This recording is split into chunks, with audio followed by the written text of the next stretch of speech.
अब कुछ बात हो जाए बजट के हवाले से। कौमी असम्बली में पेश किए जाने वाले बजट पर मेंबरान की बहस जारी रही। बजट ने किसानों, मजदूरों और आम गरीब आदमी को क्या रिलीफ दिया? इस महंगाई के दौर में क्या आम मजदूर ईद की हकीकी खुशियाँ खरीद पाएगा? क्या इंतखाबात बर वक्त होंगे?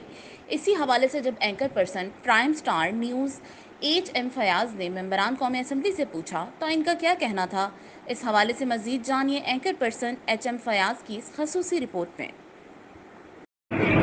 मैंने भी ये अपनी तकरीर में ये सवाल उठाया था कि जो आम ताजर है, जो रेडीवान है, सेल्समैन है, जो रोज़ाना की बुनियाद पर दिहाड़ी पे कमाता है, उसके लिए क्या रिलीफ है। इंशाल्लाह वो मैं समझता हूँ कि अगर माइशत का पहिया चल पड़ेगा तो फिर ऑटोमेटिकली उन लोगों को भी ये सारा कुछ जो है, लेकिन इसमें 2-3 बातें ऑलरेडी की गई हैं। मसलन एक तो यह कहा गया कि $1 लाख तक आप बाहर से ले आएँ। ज़ाहिर है वो इसीलिए कहा गया कि वो मईशत में दाखिल हो जाएँ, जो तरक्की हो रही है लोग उसमें इन्वेस्टमेंट करें। तो अल्टीमेटली जब इन्वेस्टमेंट होती है तो सारा सर्कल जो है वो चलता है, तो उसमें फिर आम जो लोग हैं वो भी उससे मुस्तफ़ीज़ होते हैं। अच्छा, रशिया से पेट्रोल आ गया है, क्या इससे समझते कि आने वाले वक्त में ये 200 से नीचे आ जाएगी इसकी कीमत? जो हमारे मुआहदे हो रहे हैं, यकीनन फ़र्क तो पड़ेगा, बहुत ज़्यादा फ़र्क पड़ जाएगा। बहुत अच्छा ज़्यादा नहीं पड़ेगा, अच्छा, पड़ेगा पेट्रोल की जब फ़र्क। कीमत तो कम होती है, लेकिन हमारे मुआशरे में जो ज़रूरियात ज़िंदगी की चीज़ें हैं, उसकी कीमतें बढ़ जाती हैं, वो वापस नहीं आती। इसके हवाले में हुकूमत क्या समझते कि वो फ़ोर्स करे या हुकूमत उसको वापस लेके आए? नहीं, इसके लिए ज़रूरी है। हुँ। अब मैं ये समझता हूँ कि अब वक्त आ गया कि हुकूमत को एक अलग अदारा बना देना चाहिए, ताकि जो हुकूमत फ़ैसले करे उसका जो समर है वो आम पब्लिक तक पहुँचना चाहिए। ये ना हो कि अशराफिया जो है वो अपना ही पेट भरती रहे, अपना ही वो सब कुछ जो माजी में हुआ है। यानी इतनी सब्सिडी दी गई लेकिन लोगों तक वो समरात नहीं पहुँचे।